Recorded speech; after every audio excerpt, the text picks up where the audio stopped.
ఎందుకంటే అది మారదు. పోస్ట్ ఒకటే. ఒక వ్యక్తి బిడ్డలకు తండ్రి అంటే ఆల్మోస్ట్ ఆల్ దేవునితో సమానం. బేస్ తండ్రి అన్నామంటే హెబ్రూలో అయితే అబ్బా అంటారు, అబ్బా అంటే ఫాదర్ అంటాం ఇంగ్లీష్లో అయితే. అంటే అర్థం ఏంటంటే సంరక్షించేవాడు, పోషించేవాడు, భద్రపరిచేవాడు, సోర్స్ అంటాం. లేదంటే అంటే ప్రతిదీ ఆయన దగ్గర నుండే ప్రవహిస్తుంది, ఆయన దగ్గర నుండి వెళ్తుంది ప్రతిదీ కూడా. అలాగా ఒక తండ్రి ఉన్నాడు. అందుకని యేసుక్రీస్తు కూడా మాట్లాడుతున్నప్పుడు మీరు నన్ను చూస్తే తండ్రిని చూసినట్టు అన్నారు. అంటే అర్థం ఏంటంటే తండ్రి అంత మంచోడు చెప్పాలంటే కుమారుని చూడండి, కుమారుని చూస్తే తండ్రి అంటే మీకు ఆటోమేటిక్గా తెలిసిపోతుంది. నేను మంచి ఉన్నా కాదు మీకు తెలియాలంటే మా తండ్రి ఎలాంటోడో తెలుసుకోవాలంటే మీరు నన్ను చూడండి. ఎందుకంటే నేను నా తండ్రి కంటే వేరేగా లేను. కుమారుడు అన్నామంటే తండ్రిలో నుండి వచ్చాడు కాబట్టి ఎగ్జాక్ట్ అదే రూపము, అదే ప్రతిమ, అదే స్వభావము తండ్రిలో నుండి కుమారులోనికి వస్తుంది. అందుకనే యేసుక్రీస్తు అన్నారు మీరు నన్ను చూసి తండ్రిని చూసినట్టే. ఎందుకంటే నేను ఆయనలో నుండి వచ్చాను, ఆయన దగ్గర నుండి వచ్చాను, ఆయన పంపితే నేను ఇంటికి వచ్చాను కాబట్టి మీరు ఆయన చూడలేకపోవచ్చు. కానీ తండ్రి లాంటి వాడు మీరు చూసుకోండి, నన్ను చూస్తే మీకు తెలిసిపోద్ది. కుమారుని చూడండి, తండ్రి లాంటి వాడు మీకు అర్థమవుతుంది. అంటే కుమారుని చూసి తండ్రిని అర్థం చేసుకోవచ్చు అన్నమాట. అంటే ఒక వ్యక్తి, కొంతమంది బిడ్డలు చక్కగా పెరిగారంటే నువ్వు వాళ్ళ తల్లిదండ్రులను చూడకపోవచ్చు, కానీ వాళ్ళు చక్కగా వాళ్ళ భయభక్తులు ఉండి సొసైటీలో చక్కగా బ్రతుకుతూ దేవుని మహిమకరంగా ఉంటే వాళ్ళని చూస్తే వాళ్ళ తల్లిదండ్రులు మనకు క్లియర్గా అర్థమైపోతారు. ఆ తల్లిదండ్రులు చూడాల్సిన అవసరం లేదు. బిడ్డల యొక్క లైఫ్ స్టైల్ చూడండి, వాళ్ళ తల్లిదండ్రుల యొక్క లైఫ్ స్టైల్ ఎలా ఉంటుందో మనకు అర్థమైపోతుంది. ఎందుకు ఒకసారి ఒక ఆయన అంటే ఫ్లైట్లో వెళ్తుంటే, అది బిజినెస్ క్లాస్ అంటే బాగా డబ్బున్న ఎక్కేటువంటి ఆ ఫ్లైట్లో ఆ క్లాస్లో వెళ్తుంటే ఆల్మోస్ట్ అందరూ బాగా డబ్బున్నారు, అందరూ కోటేశ్వర్లు ఎక్కుతారు బిజినెస్ క్లాస్ అంటే ఫ్లైట్లో. ఎక్కినప్పుడు ఒక ఇద్దరు సైడ్ బై సైడ్ సీట్లో కూర్చున్నారంట. పరిచయం చేసుకునేటప్పుడు ఒక ఆయన అంట, నా పేరు పలానా అండి, నాకు అంత బిజినెస్ ఉంది, నాకు ఇంత కోట్ల టర్న్ ఓవర్ ఉందని చెప్తున్నాంట. ఆ పక్కన అంటే నీకు ఎంత టర్న్ ఉందన్న కాదు, నీ బిడ్డలు ఏం చేస్తారు చెప్పు, నువ్వెంత గొప్పడో నేను నీకు చెప్తాను. నీకెంత ఉందన్నది కాదు, నీ బిడ్డలు ఎంతమంది, నీ బిడ్డలు ఏం చేస్తున్నారు, నీ బిడ్డను ఎలా సెటిల్ చేసో చెప్తే నువ్వెంత గొప్పడో నేను అర్థం చేసుకుంటానంట.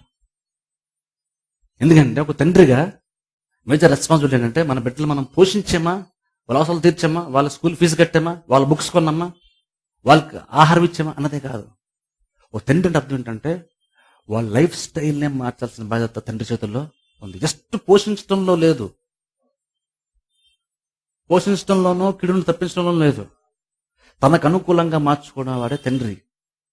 ఆయన కరెక్ట్గా ఉంటూ తనకు ఆలోచన ప్రకారం కుటుంబం ఎలా ఉండాలనుకున్నాడో, తన బిడ్డలు ఎలా ఉండాలనుకుంటాడో, ఆ బిడ్డలు ఎలా ఉండాలని ముందుగానే తండ్రి ఊహించాడో దాన్ని గురిగా పెట్టుకొని జస్ట్ వాళ్ళకి స్కూల్ ఫీజు కట్టి వాళ్ళకి భోజనం టైంకి భోజనం పెట్టించి బట్టలు కొనిచ్చే అదే కాదు తండ్రి. మీరు అంతవరకు అనుకున్న తండ్రి రెస్పాన్స్ అదే కాదు. చాలా మంది అసలు అది కూడా చేయాలనుకున్నది వేరే విషయం, కానీ అంతవరకు రెస్పాన్సిబిలిటీ కాదు. బైబిల్ ప్రకారం మనం చూసినప్పుడు తండ్రి అంటున్నప్పుడు జస్ట్ పోషించేవాడే కాదు, లైఫ్ స్టైల్ని మార్చగలిగేవాడు. అంటే అర్థం ఏంటంటే ఊరిని వాళ్ళు పోషించేవాడు కాదు. ఒక తండ్రి ఉన్నాడంటే వారి బిడ్డల్లోకి తన జీవితాన్ని పోస్తాడనమాట. పానార్పణమ్మగా పోయడం. ఈవెన్ పౌలు కూడా దాని గురించి మాట్లాడతాడు, పానార్పణం పోయబడుచున్నాను అంటాడు. అర్థం ఏంటంటే తనలో ఉన్న ప్రతి మంచిని కూడా బిడ్డలోనికి పంపిస్తూ ఉంటాడు. లోకములు ఎలా బ్రతకాలి, ఏ విషయాన్ని ఎలా అర్థం చేసుకోవాలి, ఎవరితో ఎలా ఉండాలి, అన్నిటినీ కూడా ట్రైనింగ్ ఇచ్చేవాడే తండ్రి. తండ్రి అంటే నేను కన్నాను కాబట్టి పోషిస్తాను కాదు, లేదా నేను కన్నగా నేను తండ్రి అని కాదు. నువ్వు కన్నంత మాత్రాన బయలాజికల్ గా తండ్రి అవుతామేమో కానీ బయలు ప్రకారం తండ్రి అయితే అవ్వం. నువ్వు కంటే తండ్రి అయిపోవు. అది కరెక్ట్. మంచి తండ్రి అంటున్నప్పుడు కంటే మంచి తండ్రి అని కాదు. అది అదే తండ్రి అంటే అర్థం ఏంటంటే వాళ్ళు ఎలా బ్రతకాలో వాళ్ళ లైఫ్ స్టైల్ని మోల్డ్ చేయడం, పోషించడం చాలా ఈజీ. వాళ్ళ కోసం ప్రతిదీ చేయడం, వాళ్ళ స్కూల్ ఫీజు కట్టడం, వాళ్ళకి ఇంకా ఆహారం కానీ ఇంకా వస్తా కంటే కొనడం, అది చాలా ఈజీ. రెస్పాన్సిబిలిటీ అన్నప్పుడు దాని గురించి మాట్లాడాలి. అది పెద్ద రెస్పాన్సిబిలిటీ కాదు. ఒక అదే మనకు భారంగా ఫీల్ అయ్యి అదే రెస్పాన్స్ అనుకుంటున్నారేమో, అది రెస్పాన్సిబిలిటీ కాదు. నీకున్నటువంటి వాళ్ళ జీవితాన్ని మార్చేటువంటిది నీకున్న రెస్పాన్సిబిలిటీ. అందులో నువ్వు వాళ్ళకి పోషించడము, వాళ్ళని కాపాడటము, కొన్ని సందర్భంలో వాళ్ళకి తోడు ఉన్నటువంటిది నీ రెస్పాన్స్ అంతట్లో ఒక చిన్న అల్పమైనటువంటి భాగమే కానీ ఊరి నెలకి ఆహార వస్త్రాలు ఇవ్వడం, స్కూల్లో జాయిన్ చేయడం అదే పరిపూర్ణ రెస్పాన్సిబిలిటీ కాదు. వాళ్ళ జీవితాన్ని మార్చడం. దేవుడు ఇచ్చింది నువ్వు వాళ్ళని పెంచాను కాదు, దేవుడు పెంచలేక నీకు అనుకోలేదు. దేవుడు ఎందుకు ఇస్తున్నా అంటే నువ్వు వాళ్ళ లైఫ్ స్టైల్ని మార్చు అంటున్నాడు దేవుడు. అందుకు ఇచ్చాడు బిడ్డల్ని. అందుకని వాళ్ళ బాల్యదినముల్లోనే వాళ్ళకి దేవుడు బోధించమని చెప్తున్నాడు. నీ కుమారు వారు నడవలసిన మార్గం మనకు బోధించు అన్నాడు. వాడు ఆకలిస్తే అన్నం పెట్టని చెప్పట్లేదు దేవుడు. టైం అయితే అన్నం పెట్టు, స్కూల్ ఫీజు టైం వస్తే స్కూల్ ఫీజు కట్టని చెప్పట్లేదు దేవుడు. తండ్రి అంటే అది రెస్పాన్సిబిలిటీ. అంటే అర్థం ఏంటంటే ఇది భోజనం పెట్టడం కంటే వాళ్ళకి బట్టలు కొనడం కంటే చాలా చాలా కష్టమైనటువంటి ఒక కార్యం ఇది. ఇందులో ఉన్నటువంటి ప్రాబ్లం ఏంటంటే దీనిలో మనకు ముందుగానే ట్రైనింగ్ అనేది ఏమి ఉండదు. ఒక తల్లిదండ్రులకి ఆ పోస్ట్కి ట్రైనింగ్ అనేది రాదు. అది అప్పటికప్పుడు ఆ సిచ్యువేషన్ ఫేస్ చేసినప్పుడే అప్పటికప్పుడు విషయాన్ని గ్రహించడం, దాని తగ్గట్టు ఏం చేయాలో ఆలోచించుకొని మంచి నిర్ణయం తీసుకోవడం. అందులో ముందుగానే మనకు అన్నీ తెలియవు. తల్లిదండ్రులకి బిడ్డల మధ్య ఉన్న రిలేషన్షిప్లో ఉన్నటువంటి ప్రాబ్లం ఏంటంటే వాళ్ళు ఏం చేస్తారో మనకు తెలియదు, వాళ్ళు ఎలా ఉంటున్నారో తెలియదు, వాళ్ళకి ఏంటి అవసరం ఉంటుందో మనకు తెలియదు. కొన్ని సందర్భంలో ఏం చేయాలి అన్నీ మనకు ముందుగా తెలియవు. అప్పటికప్పుడు మనం తెలుసుకున్నప్పుడు అది ఎలా హ్యాండిల్ చేయాలో తెలుసుకోగలటం, ఆ జ్ఞానం మనకు ఉండాలి. అందుకని దీని మీద ఎక్కువ దేవుని మీద ఆధారపడాలంటాను. ఎందుకంటే కొన్ని సిచ్యువేషన్లో మనకు ఎక్స్పీరియన్స్ పనికిరాదు. అక్కడ అప్పుడు కొత్తగా ఒక సిచ్యువేషన్ మనం ఫేస్ చేస్తుంటాం, అది ఎప్పుడు ఫేస్ చేయలేదు. కానీ ఇప్పుడు దాన్ని సాల్వ్ చేసే తీరాలి, అది కొత్తది మనకి. కానీ ఆ టైంలో మనకి జ్ఞానం ఉండాలి. అలాగా ప్రతిదీ కూడా స్టెప్ బై స్టెప్ అప్పుడు కొత్తదనం మనకి కనబడుతుంది. అప్పుడు ప్రతిదీ కూడా బిడ్డలు పెంచుతున్నప్పుడు ప్రతిసారి ఒక కొత్త ఎక్స్పీరియన్సే, ప్రతి ప్రాముఖ్యమైన సందర్భం కొత్త ఎక్స్పీరియన్సే. ప్రతిసారి ఒకేలా డీల్ చేయడానికి వీలు లేదు. కొన్నిసార్లు వాళ్ళని హెచ్చరించాల్సి ఉంటుంది, కొన్నిసార్లు వాళ్ళకి బోధించాల్సి ఉంటుంది, కొన్నిసార్లు వాళ్ళని దండించాల్సి ఉంటుంది, కొన్నిసార్లు వాళ్ళకి చక్కగా అర్థం చెప్పాల్సి ఉంటుంది. ప్రతిసారి ఒకే విధానం పనికిరాదు. కొన్ని సందర్భంలో బిడ్డలు కొట్టాల్సిన టైం వస్తే కొట్టాలి. చాలా ఏం చేస్తాం మనం, కొన్నిసార్లు బోధించాల్సిన టైంలో కొడతాం. బైబిల్ ఉంది కదా అని కొట్టేస్తుంటాం. ఎక్కువ శాతం తెలియదు, మెజార్టీ అందులో నన్ను కూడా కలుపుకుంటాను అనుకోండి. ఎక్కువ శాతం మనం మన బిడ్డల్ని కొడతాం కానీ వాళ్ళకి బోధించే చాలా తక్కువ. కొడతాం. ఆ కొట్టడం కూడా బైబిల్ ఉంది కదా, తప్పు చేస్తాడంటే కొట్టం. మనకు బీపీ రేజ్ అయింది కాబట్టి కొడతాం. అంటే మన కోపం తీర్చుకోవడానికి వాళ్ళని కొడతాం కానీ వాళ్ళు బైబిల్ ప్రకారం నేను ఇప్పుడు ఈయన చేశాడు, అప్పుడు తన రెస్పాన్సిబిలిటీ ఏంటి అని ఆలోచించుకొని డిసిషన్ తీసుకొని అప్పుడు బిడ్డలు దండించున్నది, అంత క్రమంగా దండించున్నది యాక్చువల్గా మనం చెయ్యం. అప్పుడప్పుడు ఆవేశంగా చేస్తుంటాం మనం. బిడ్డలను కొట్టాలి. దేవుడు కూడా ఇప్పుడు మనకి బిడ్డలు ఇచ్చినటువంటి దేవుడు అంటున్నాడు వాళ్ళని మీరు కొట్టండి అంటున్నాడు. బెత్తం వాడకపోతే మనమే విరోధులు అంట. అలా ప్రతిసారి బెత్తం వాడమని కాదు, బిడ్డలు కోపం కూడా రేపొద్దని అదే దేవుడు మళ్ళీ చెప్పాడు. అర్థం నువ్వు ప్రతిదీ బ్యాలెన్స్గా చేసుకుంటున్నాడు. నువ్వు కర్ర తీసుకుని కొట్టకపోతే నువ్వు తండ్రి విరోధి అయిపోతాను దేవుడు చెప్పాడు. మళ్ళీ అదే టైంలో అన్నాడు కోపం రేపొద్దు అన్నాడు. కొట్టినప్పుడు ఖచ్చితంగా కోపం వస్తుంది, అది మనకు తెలుసు. అర్థం కొట్టాల్సిన టైం వచ్చిన కొట్టు. కొన్ని సందర్భంలో కొట్టకూడదు, అతను వాళ్ళకి బోధించాల్సిన సందర్భం అది. అది బ్యాలెన్స్డ్గా ఫస్ట్ ఆఫ్ ఆల్ మనం కంట్రోల్లో ఉండి ఏం చేయాలంటే అది నిర్ణయం తీసుకోలేటువంటి కంట్రోల్లో మనం ఉండాలి. మనం బిడ్డల విషయం డీల్ చేస్తున్నప్పుడు ఎమోషన్స్ బట్టి డీల్ చేయకూడదు. కోపం వచ్చింది కాబట్టి ఎడబెట్టి తిట్టేసి మనకు బలం ఉంది కదని బిడ్డలు కొట్టేసి అది కాదు. మనం ఒక సిచ్యువేషన్ మనం ఫేస్ చేస్తున్నప్పుడు ఈ టైంలో ఒక తండ్రిగా రెస్పాన్సిబిలిటీ అని ఆలోచించి నిర్ణయం తీసుకోవాలి. యేసుక్రీస్తు చూడండి, దేవుని అందరికి వెళ్ళినప్పుడు అందరూ కూడా వ్యాపారం చేసేస్తున్నప్పుడు ఆవేశం కలిపి చూడగానే ఆయన వీపు రేసే డబ్బులు అందరినీ బాధ లేదు. ఆయన ఒక టేబుల్లో కూర్చొని ఎరగొట్టేసి కరితేసి అందరిని బాధ లేదు. అక్కడ బైబిల్ చెప్తుంటే ఆయన కూర్చొని తాళ్లతో కొడడం తయారు చేశారంట. చూడగానే కోపం వచ్చింది కానీ కోపం వెంటనే తీర్చుకోలేదు. ఆయన కొరడా తయారు చేశారంటే కొంచెం నిదానంగా ఉండి కొరడా చక్కగా డిజైన్ చేసి అల్లేరు. వెలక్ కొడితే బాధ అవుతుంది అల్లేరు. అంటే ఏంటి కంట్రోల్ ఉన్నారు అక్కడ, కొంత టైం గ్యాప్ ఉంది అక్కడ. ఆయన సిచ్యువేషన్ చూసినప్పుడు ఆయనకు అది కరెక్ట్గా అనిపించింది, కోపం వచ్చింది. కానీ ఆ కోపరాగానే దాన్ని అమలు పరిచయలేదు ఆయన. అక్కడ కొంత టైం గ్యాప్ మనం చూస్తున్నాం, దాన్ని బట్టి చేశారు. అంటే అక్కడ యేసుక్రీస్తు కొరడాతో కొట్టింది ఫుల్గా బీపీ రేజ్ అయిపోయి అవుట్ ఆఫ్ కంట్రోల్తో పని చేయలేదు. ఎందుకంటే అక్కడ బైబిల్ మన శిష్యులంట ఆయన పని చేసినప్పుడు వాళ్ళకంటే లేఖనాలు గుర్తొచ్చినాయంట.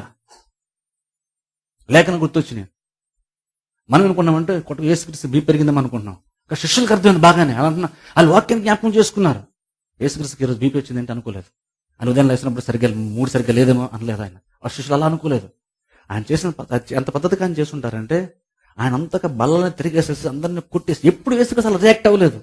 కానీ అలా రియాక్ట్ అయ్యారు. అలా రియాక్ట్ అయితే ఏంటి అంతగా రియాక్ట్ అయ్యారు ఏంటి అని వాక్యానికి దూరంగా ఆలోచించాలి శిష్యులు. వాక్య ప్రకారం ఆలోచించి ఏదో లేఖనాల్లో ఉందో కదా, దేవుని మందిరం వచ్చినట్టు ఆశ నన్ను భక్షిస్తుంది, అది గుర్తుకొచ్చింది శిష్యుల వాక్యం. అంటే అర్థం ఏంటంటే యేసుక్రీస్తు చేసింది అంత వాక్య పరిధిలోనికి వచ్చేటట్లుగా ఆయన తీసుకున్నారు. అంత జాగ్రత్త ఆయన చేశారు, అంత కంట్రోల్ కూడా చేశారు ఆయన. మనం కూడా మన బిడ్డలు శిక్షించేటప్పుడు అవసరమైతే మనం చేసేటప్పుడు ఆ విషయం బిడ్డలకు అర్థంలాగా చేయాలి. కనీసం వాళ్ళు కొడుతున్నప్పుడు చెప్పలేం, కానీ కొట్టిన తర్వాత సరే ఎందుకు కొట్టేమో చెప్పాలి కనీసం. మనం జస్ట్ కోపం తీరాలు కొట్టేసి తల సైలెంట్ అయిపోతే వాళ్ళు మనం ఏ విషయం చెప్పలేదు. యాక్చువల్గా చేసాం కానీ చెప్పలేదు. మనం పని చేసేటప్పుడు బిడ్డలు చెప్పాలి. అందుకన్నా ఇవన్నీ ఏంటంటే మనం బిడ్డలను పెంచడం అంటే పోషించడం జస్ట్ మాత్రమే కాదు, వాళ్ళకి ట్రైనింగ్ ఇవ్వటం అని చెప్పాలి. ట్రైనింగ్ అన్నది బెస్ట్ వర్డ్. అది ట్రైనింగ్ ఇస్తున్నాం. వాళ్ళు ప్రతిదీ చెప్తున్నాం. సండే చర్చికి ఎందుకు వెళ్ళాలో చెప్తున్నాం, ప్రార్థన ఎందుకు చేసుకోవాలో చెప్తున్నాం, ప్రార్థన చేసేటప్పుడు కళ్ళు ఎందుకు మూసుకోవాలో చెప్తున్నాం, చర్చిలో క్రమం ఎందుకు ఉండాలో చెప్తున్నాం. ప్రతి కార్యాన్ని కూడా ఆత్మీయ విషయాలే కాదు, భౌతిక విషయాలు, స్కూల్కి ఎందుకు వెళ్ళాలో చెప్తాం. డాడీని గౌరవించాలంటే తల్లి చెప్పాలి, తల్లిని గౌరవించాలని తండ్రి చెప్పాలి. ఇవన్నీ ఎందుకంటే బోధించాలి. అవన్నీ అవి అలా బోధిస్తేనే వాళ్ళకి స్లోగా వాళ్ళ మనసులోనికి అది వెళ్తుంది. నువ్వు ఒక్కసారి చేయగానే వెళ్తుంది. నేను మొన్న చెప్పాను కదా నీకు 5 నిమిషాలు అంటే కుదరదు అని. తండ్రికి ఇది లైఫ్ టైం అసైన్మెంట్. ఇది జీవితాంతం చేస్తూ ఉండాలి. నువ్వు చేసిన నువ్వు ఎక్స్పెక్ట్ చేసిన స్థాయిలోకి వాళ్ళు ఉండరు. అయినా సరే మళ్ళీ మనం కోపం వచ్చినా సరే, ఎన్నిసార్లు చెప్పాలని అనిపించినా సరే, మళ్ళీ ఆ కోపాన్ని మనం బయట పెట్టడం, మళ్ళీ కొంచెం ఓర్చుకుంటాం. ఎందుకంటే మనం పునాది అన్నామంటే భరిస్తూనే ఉండాలి. భరించటమే పునాది యొక్క బాధ్యత. అందుకని ఎక్కువ శాతము భరించాల్సినటువంటి వారంగా ఉంటున్నాం మనం. వాళ్ళకి ఏమైనా ప్రాబ్లమ్స్ వస్తే వాళ్ళు మన దగ్గర తీసుకొస్తారు. స్కూల్లో ప్రాబ్లం వచ్చినా, కాలేజెస్లో ప్రాబ్లం వచ్చినా, వాళ్ళకి ఏదైనా ప్రాబ్లం వచ్చినా వాళ్ళు ప్రాబ్లమ్స్ అన్ని తీసుకుని మనకు చెప్తారు. ఆల్రెడీ మనకంటూ బోల్ రెస్పాన్సిబిలిటీ ఉంటాయి. వాళ్ళ అవసరాలు తీర్చాలో తెలియనటువంటి ఆ భారం మన మీద ఆల్రెడీ ఉంటుంది. ఇప్పుడు మళ్ళీ బిడ్డలో ఏదో ప్రాబ్లం గురించి మనం చెప్తున్నప్పుడు, ఇంకేదో మనం భరించాల్సిన అడిషనల్ ఇంకేదో చెప్తున్నప్పుడు, మనకు తెలియపరుస్తున్నప్పుడు అది ఒకసారి మనం భరించాలనిపిస్తుంది. అయినను మనకున్నటువంటి ప్రాబ్లం గురించి వాళ్ళు చెప్పను, మనకున్న వీక్నెసెస్ గురించి వాళ్ళ దగ్గర మాట్లాడడం. నేను నీకోసం ఎంత కష్టపడతానని చెప్పం. ఎందుకంటే నువ్వు కన్నావు, నువ్వు పెంచే తీరాలి. మనం బిడ్డలు పెంచుతానంటే, పోషిస్తామంటే నువ్వేదో వాళ్ళకి జాలి చూపించట్లేదు. నువ్వు కన్నావు కాబట్టి నువ్వు పెంచాల్సిందే. అది అందులో మనం ఏదో ఒక ఫేవర్ వాళ్ళకి చేయట్లేదు. వాళ్ళు ఎలాగున్నా సరే, తండ్రి అంటే వాళ్ళు ఒకళ్ళు దుర్మార్గంగా ఉన్నా సరే, తల్లిదండ్రులు ఉన్నామంటే వాళ్ళని పోషించే తీరాలి, పెంచే తీరాలి. మనం భోజనం పెడుతున్నామంటే, వాళ్ళని ఇంట్లో ఉండేస్తున్నామంటే మన మీద పెద్ద ఫేవర్ చేయట్లేదు. మన తండ్రి కాబట్టి చేసే తీరాలి, జీవితాంతం అయినా సరే.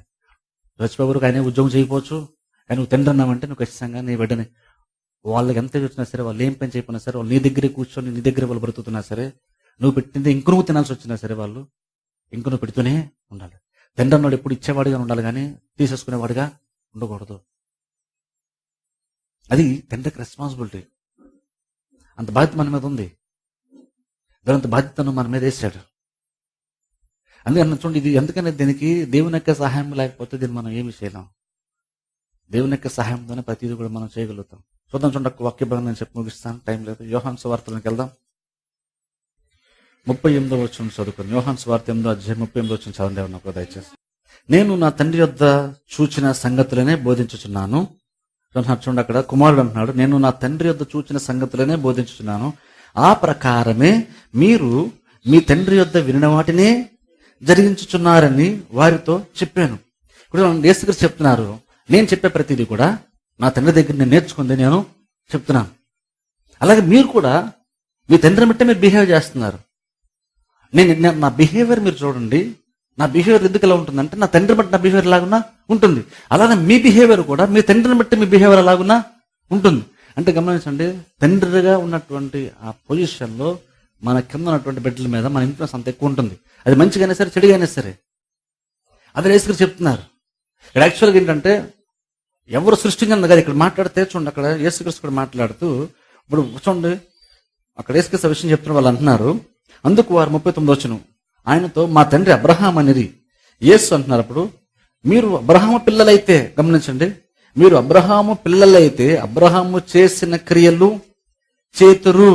దేవుని వల్ల విన్న సత్యము మీతో చెప్పిన వాడనైన నన్ను మీరిప్పుడు చంప చూచుచున్నారే, అబ్రహాం అట్లు చేయలేదు. ఆ వీళ్ళనుకుంటే ఫిజికల్ గా చూసుకుంటే మేము అబ్రహాం నుండి వచ్చాం కాబట్టి మా తండ్రి అబ్రహాం అని వాళ్ళు చెప్పుకుంటున్నారు. కానీ యేసు వచ్చి అంటున్నారు, సహజంగా చూస్తే అబ్రహాములో నుండి వచ్చారు కాబట్టి అలాగా మీకు అబ్రహాము మీకు తండ్రి. కానీ మీ క్రియలను బట్టి చూస్తే అబ్రహాం ఇన్ఫ్లుయెన్స్ కంటే వేరే వానికి ఇన్ఫ్లుయెన్స్ మీ మీద ఎక్కువగా ఉంది. ఒక నిజం మీ క్రియలను బట్టి మీ తండ్రి ఎవరైనా చెప్తున్నారు యేసుక్రీస్తు ఇక్కడ. మీరు నిజంగా అబ్రహాము నుంచి వచ్చినటువంటి వారైతే, అబ్రహాంకి ఇన్ఫ్లుయెన్స్ మీ మీద ఉంటే మీ క్రియలు అబ్రహాం క్రియలు లేవే. ఎందుకంటే మీరు నిజంగా అబ్రహాం పిల్లలు అయితే అబ్రహాం ఎలా రియాక్ట్ అయ్యేవాడు అలాగే మీరు రియాక్ట్ అవుతారు. కానీ మీరు అబ్రహాంలో రియాక్ట్ అవ్వట్లేదు. అలాగని వీళ్ళు అబ్రహాం కనలేదా, లేదా దేవుడు సృష్టించలేదా? అందరూ దేవుని సృష్టే, వీళ్ళు కూడా దేవుని సృష్టే. దేవుడు లేడని చెప్పేవాడు కూడా దేవుని యొక్క సృష్టిలో దేవుడు చేసినటువంటి సృష్టి. ప్రాబ్లం అక్కడేంటో మనం ఎవరు చేశారు కదా, అక్కడ ఎవరు ఇన్ఫ్లుయెన్స్ ఎక్కువగా ఉంది. మనం కన్నాం కాబట్టి నేను తండ్రి అంటే సరిపోదు అక్కడ, మన ఇన్ఫ్లుయెన్స్ ఎక్కువ ఉండాలి. అది తండ్రి యొక్క పోస్ట్ అక్కడ. యేసు బేసిక్ అది చెప్తున్నారు. మీరు నమ్మట్లేదు కాబట్టి అర్థం ఏంటంటే, మీరు భౌతికంగా మీరు అబ్రహాం సంతతే కావచ్చు, కానీ మీకు ఆ ఇన్ఫ్లుయెన్స్ కంటే మీరు మీ తండ్రి అపవాది సంబంధులు. యాక్చువల్గా అక్కడ ఆ మాట యేసుక్రీస్తు చెప్పినప్పుడు ఒక చోట మీరు మీ తండ్రి అపవాది సంబంధులు అంటారు. యూదులతో మాట్లాడుతూ యేసుక్రీస్తు మీ తండ్రి అపవాది అన్నారు యూదులతో. యేసుక్రీస్తు ఎందుకు తండ్రి అన్నారంటే, యాక్చువల్గా సాతాను వాళ్ళని సృష్టించాడు, సాతాను ఇక్కడ పంపించడానికి కాదు, దేవుడే సృష్టించాడు, దేవుడే ఇక్కడ భూమి మీద వాళ్ళని పెట్టాడు. కాకపోతే ఏంటంటే దేవుని యొక్క ఇన్ఫ్లుయెన్స్ కంటే సాతానికి ఇన్ఫ్లుయెన్స్ ఎక్కువగా వాళ్ళ మీద ఉంది. కాబట్టి ఇన్ఫ్లుయెన్స్ ప్రకారం చూసుకుంటే దేవుడు మిమ్మల్ని ఇన్ఫ్లుయెన్స్ చేయలేకపోతున్నాడు, సాతాను ఇన్ఫ్లుయెన్స్ చేస్తున్నాడు. కాబట్టి దాన్ని బట్టి అద్భుత విషయం అంటే సాతానుడే మీ తండ్రి అంటే అర్థం ఏంటి? అక్కడ నేను దేని చెప్తున్నా అంటే తండ్రి అనేటువంటి పోస్ట్లో ఇన్ఫ్లుయెన్స్ అన్నది ఉంది. తండ్రిని పోస్ట్ ఇన్ఫ్లుయెన్స్, నేను తండ్రిని, నేను ఒక బిడ్డ తండ్రి లేదు, ఇద్దరు బిడ్డలు తండ్రిని చెప్తున్న అర్థం అంటే నేను ఇద్దరు బిడ్డలు ఇన్ఫ్లుయెన్స్ చేయగలమని చెప్తున్నాను. యాక్చువల్గా తండ్రి అన్నామంటే అది జస్ట్ అది పోస్ట్ కాదు, అది రెస్పాన్సిబిలిటీని బట్టి వచ్చినటువంటి పోస్ట్. అది ఆ హోదాకి క్రియను బట్టి వచ్చినటువంటి బాధ్యత. అది నేను తండ్రి చెప్పిన అర్థం అంటే ఇద్దరు నేను ఇన్ఫ్లుయెన్స్ చేస్తానని అర్థం అనమాట. ఇద్దరు జస్ట్ కన్నానని కాదు అర్థం, ఇద్దరు ఇన్ఫ్లుయెన్స్ చేయగలను నేను అని చెప్తున్నాను. యాక్చువల్గా తండ్రి అంటే నేను తండ్రి అన్న పోస్ట్ క్రియను బట్టి వస్తుంది. అది మనం చేసే పనిని బట్టి మనకు ఆ పేరు ఆ బిరుదుబడింది. సో తండ్రి అంటే అర్థం ఏంటంటే నేను ఎక్కువ ఇన్ఫ్లుయెన్స్ చేయాలి అని అర్థం. ఆ ఇన్ఫ్లుయెన్స్ మనం చేయగలిగేటువంటి పొజిషన్లో మనం ఉండాలి. అది దేవుని యొక్క చిత్తం.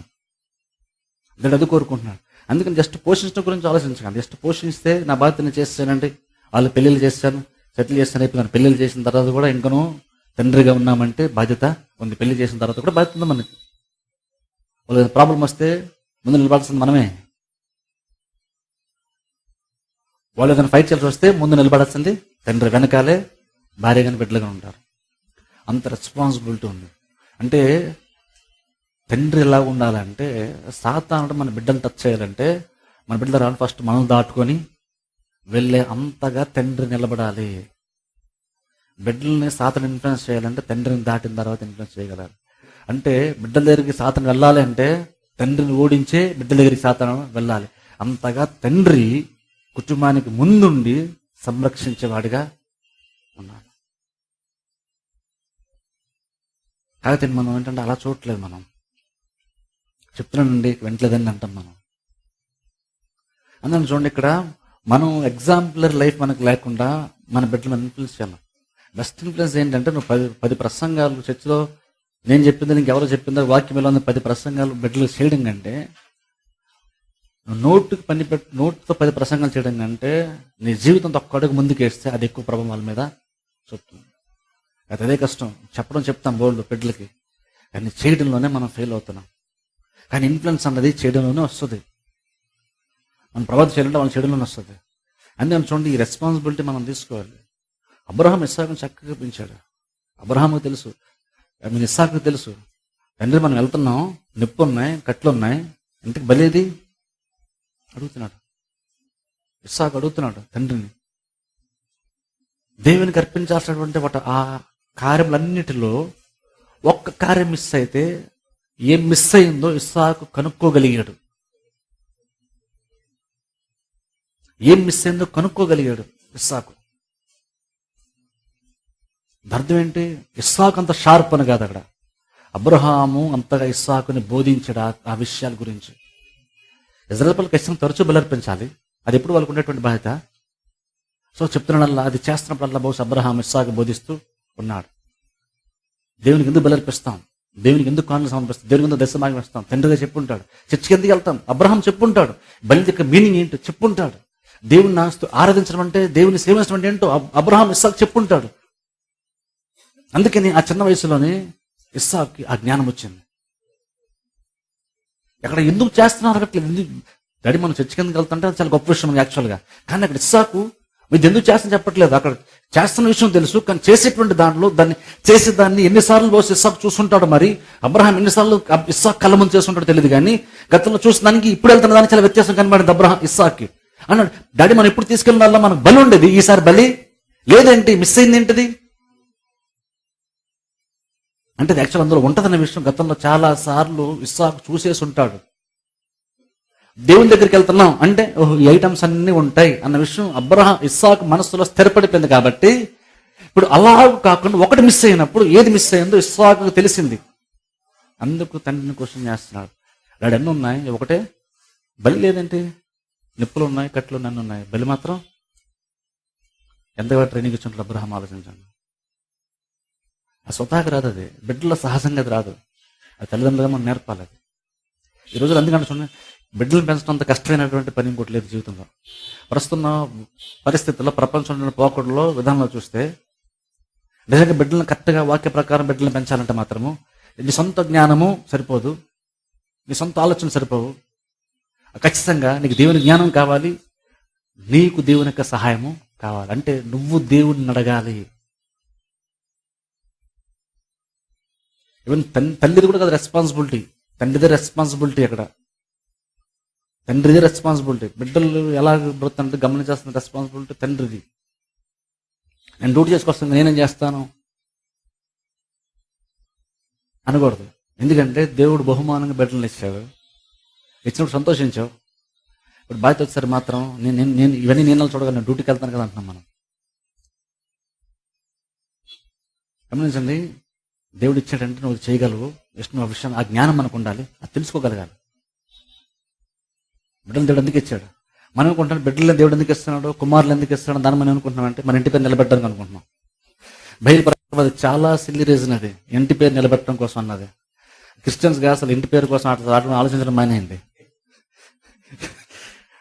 అది చాలా సిల్లి విషయం. ఇంటి పేరు కోసం కూతుర్లండి, కొడుకులు లేరండి, ఇంటి పేరు నిలబెట్టలేరు, వారసుడు లేడండి, చాలా సిల్లి నాకు తెలిసేది. దేవుడు ఇస్తాడు కుమారుడు, మన ఆశపడి దేవుడు తీరుస్తాను కాదంటలేదు.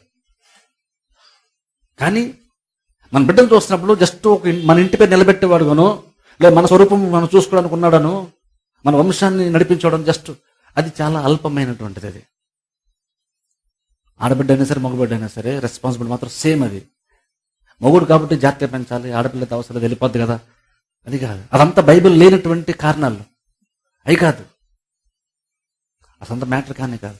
విషయం ఏంటంటే బిడ్డలను క్రమంగా దేవుడు కుమార్తెనిచ్చినా కుమారునిచ్చినా సరే వాళ్ళని చూడగానే మనకు గుర్తున్న విషయం ఏంటంటే ఈ బిడ్డని నేను జీవితాంతం మోల్డ్ చేసేటువంటి పనిని దేవుడు నాకు ఇచ్చాడు.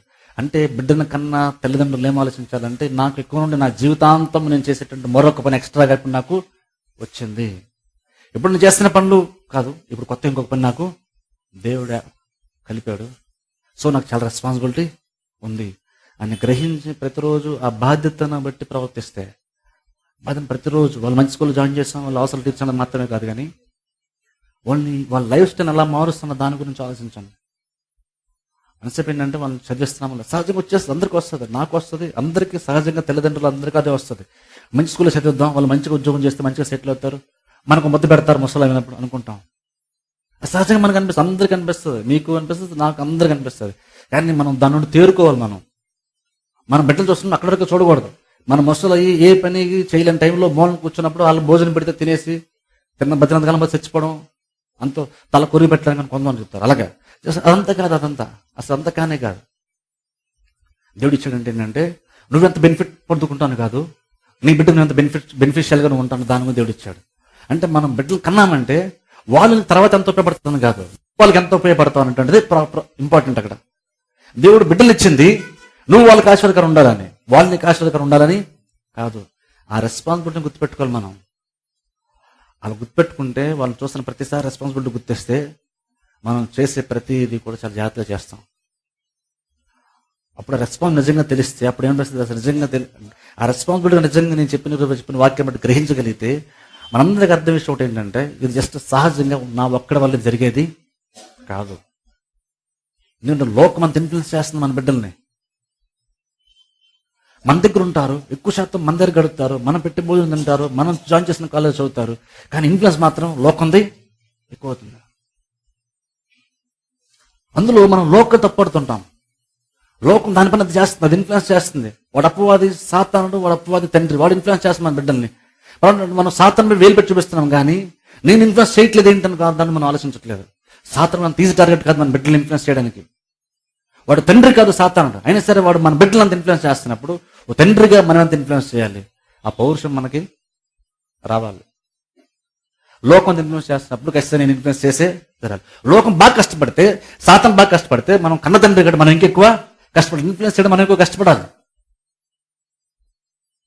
ప్రస్తుతం ఆలోచించండి. అలాగే ప్రతి క్రిస్టియన్ ఫ్యామిలీ కనుక బిడ్డలను అలాగా ఆలోచించగలిగితే, అలా చూసి అలా పెంచగలిగితే క్రిస్టియానిటీ ఎంత డెవలప్ అవుతుందో ఆలోచించండి. మన స్వాత ప్రకటించడం గురించి మాట్లాడుతున్నాం. నేను అంటాను, ఎవరో కొత్త దగ్గరికి వెళ్ళి చెప్పడం కంటే ముందు మన కుటుంబం వారిని కరెక్ట్గా నడిపించగలిగితే వాళ్ళ ద్వారా వాళ్ళ సంతతి గొప్ప దేశంగా మారిపోతారు. మన ఇంట్లో బయట స్వార్థ పెద్దని చెక్ తీసుకొస్తున్నాం, కానీ మన ఇంట్లో ఇద్దరు బిడ్డలు బయటికి వెళ్ళిపోతున్నారు. ఆ విషయం మనం ఆలోచించట్లేదు. మనం ఎవరో చర్చలు మనం పిలుస్తున్నాం, కానీ మన ఇంట్లో మాత్రం మన చర్చకి తీసుకుని వెళ్ళిపోతున్నాం. అందుకే ఫస్ట్ ఏంటంటే మనం మన కుటుంబాన్ని, మన బిడ్డల్ని నడిపించుకోవాలి. మనం నిర్లక్ష్యంగా ఉండి సాతాను మన బిడ్డలు ఇన్ఫ్లుయెన్స్ చేస్తుంటే, సాతానుడు మన బిడ్డలు దొంగిలిస్తుంటే, సాతాను వాళ్ళని దూరం తీసుకెళ్ళిపోతుంటే చూస్తూ ఉండకూడదు. మనం అవసరమైతే తండ్రిగా అంటే ఫైట్ చేయాల్సిన పరిస్థితి, ఆత్మీయంగా అవసరమైతే మనం వాళ్ళ కోసం ప్రేయర్ చేయాల్సిన పరిస్థితి, ఏదన్నా సరే చేయాలి. తండ్రిగా ఎంతైనా సరే మనం సఫర్ అవ్వాలి, కానీ మన బిడ్డలు మాత్రం మనం రక్షించుకోవాలి. అలా గనక తల్లిదండ్రులు ఆలోచిస్తే, వాళ్ళు చిన్నప్పటి నుంచే వాళ్ళ గనక మనం ఆలోచించగలిగితే నిజంగా క్రిస్టియానిటీ అన్నది ఇంకా స్ప్రెడ్ అవుతుందే కానీ అది అంతరించిపోయేదిగా ఉండదు. ఒక వ్యక్తి క్రిస్టియన్ మారాడంటే ఆ బిడ్డలు అందరూ క్రిస్టియన్లో ఉండాలి, వాళ్ళందరూ ఇంకా నమ్మకంగా సాగాలి, వంశాలు గడిచే కొలది, దేవుని మందిరంలో నిలిచుండే కొలది భక్తి స్థితి అనేటువంటిది ఎక్కువ పెరగాలి. కాకపోతే ప్రాబ్లం ఏంటంటే ప్రాక్టికల్గా చూస్తే తల్లిదండ్రులు భక్తిగా ఉంటే బిడ్డలు భక్తిగా ఉండరు. అప్పుడు ఆ లోటుని ఎక్కడో వేరే వాళ్ళని దేవుడు అన్యులను ఎవరు నడిపిస్తే ఆ సంఘంలో వాళ్ళకి ఆ పోస్ట్ని వీళ్ళు తీసుకుంటున్నారు, వీళ్ళు భక్తి కనబడతారు. మళ్ళీ కొంతకాలం వాళ్ళు నెక్స్ట్ జనరేషన్ మళ్ళీ వాళ్ళకి భక్తి ఉండట్లేదు. మన క్రిస్టియానిటీలో మనకు డ్రాబ్యాక్ అది. నామకార్థం చూసారా, అది పెద్ద ప్రాబ్లం. అందులో మనం గర్వపడుతుంటాం, కానీ ఆత్మీయ చూసిన అందులో గర్వపడేదంత ఏమి అక్కడ లేదు. అందుకనే మన బిడ్డల విషయంలో ఇప్పటికైనా సరే మనం తేరుకుంటే, రెస్పాన్సిబిలిటీ గ్రహిస్తే, సాతాను ఇన్ఫ్లుయెన్స్ చేస్తుంటే, లోకం ఇన్ఫ్లుయెన్స్ చేస్తుంటే, వాళ్ళ ఫ్రెండ్స్ ఇన్ఫ్లుయెన్స్ చేస్తుంటే చూస్తే విడిచిపెట్టకండి. కొన్ని సందర్భంలో చెప్తే జరిపేది కాదు, కొన్నిసార్లు మనం పోరాడాల్సి వస్తుందేమో. పోరాడండి అవసరం అయితే, ప్రార్థన చేయండి అవసరం అయితే, కానీ ఖచ్చితంగా దేవుడిచ్చిన బహుమానాన్ని మన నిర్లక్ష్యం తీసుకెళ్లి సాతాను చేతుల్లో పట్టకూడదు. అది దేవుడు మనకిచ్చిన బహుమానం. ఓ టైం వచ్చిన మనకిచ్చిన బహుమానం మనం ఏం చెప్పగలంటే, ప్రతి తండ్రి ఏం చెప్పగలగాలంటే, ప్రభా నువ్వు నాకు ఇచ్చి చక్కగా మలిచి ఇక్కడ మళ్ళీ నీకు నేను మహిమకరంగా నీకు ఇచ్చాను అని తిరిగి మనం దేవునికి సమర్పించుకోగలిగేటువంటి స్థితిలో మనం ఉండాలి. తండ్రి అంటేనే ఆ రెస్పాన్సిబిలిటీ ఉంది. తండ్రి అంటే జస్ట్ కన్నవాడే తండ్రి కాదు, పోషించేవాడు, లైఫ్ స్టైల్ మోల్డ్ చేసేవాడు, ఇన్ఫ్లుయెన్స్ చేసేవాడు, వాళ్ళు లోకాన్ని ఎలా చూడాలో, పరిస్థితిని ఎలా చూడాలో అర్థమయ్యేంత జ్ఞానాన్ని బోధించేవాడు తండ్రి. కాబట్టి అది గ్రహించి బిడ్డలను తల్లిదండ్రులందరూ ఏం గుర్తుపెట్టుకో, తండ్రులు ఏం గుర్తుపెట్టుకోవాలంటే ఖచ్చితంగా చాలా రెస్పాన్సిబిలిటీ ఉంది. అది కొన్ని సందర్భంలో మనం ఫెడ్అప్ అయిపోతాం, నిరుత్సాహం వచ్చేస్తుంది, కొన్నిసార్లు బహుశా ఎవరు కనబడకుండా ఏడిచేస్తుంటాం కూడా, కానీ రెస్పాన్సిబిలిటీ తప్పదు, చేసే తీరాలి. చచ్చిపోయే వరకు ఆ రెస్పాన్సిబిలిటీ ఉంది, వదిలించుకోలేం, దాన్ని చేసే తీరాలి. దేవుడు ఇచ్చాడు, మనం ఖచ్చితంగా దేవుళ్ళు బలంగా సాగితే, మనం ముందు కరెక్ట్గా ఉంటే, మనం చేయలేని టైంలో దేవుడు మనకు కృపణిస్తాడు. కృపణిస్తే ప్రతిదీ మనం చక్కబెట్టుకోవచ్చు. మన బిడ్డను లోకం ఇన్ఫ్లుయెన్స్ చేయగలుగుతున్నప్పుడు మనం ఇంకా ఈజీగా ఇన్ఫ్లుయెన్స్ చేయొచ్చు. మనం కొంచెం టైం కేటాయించి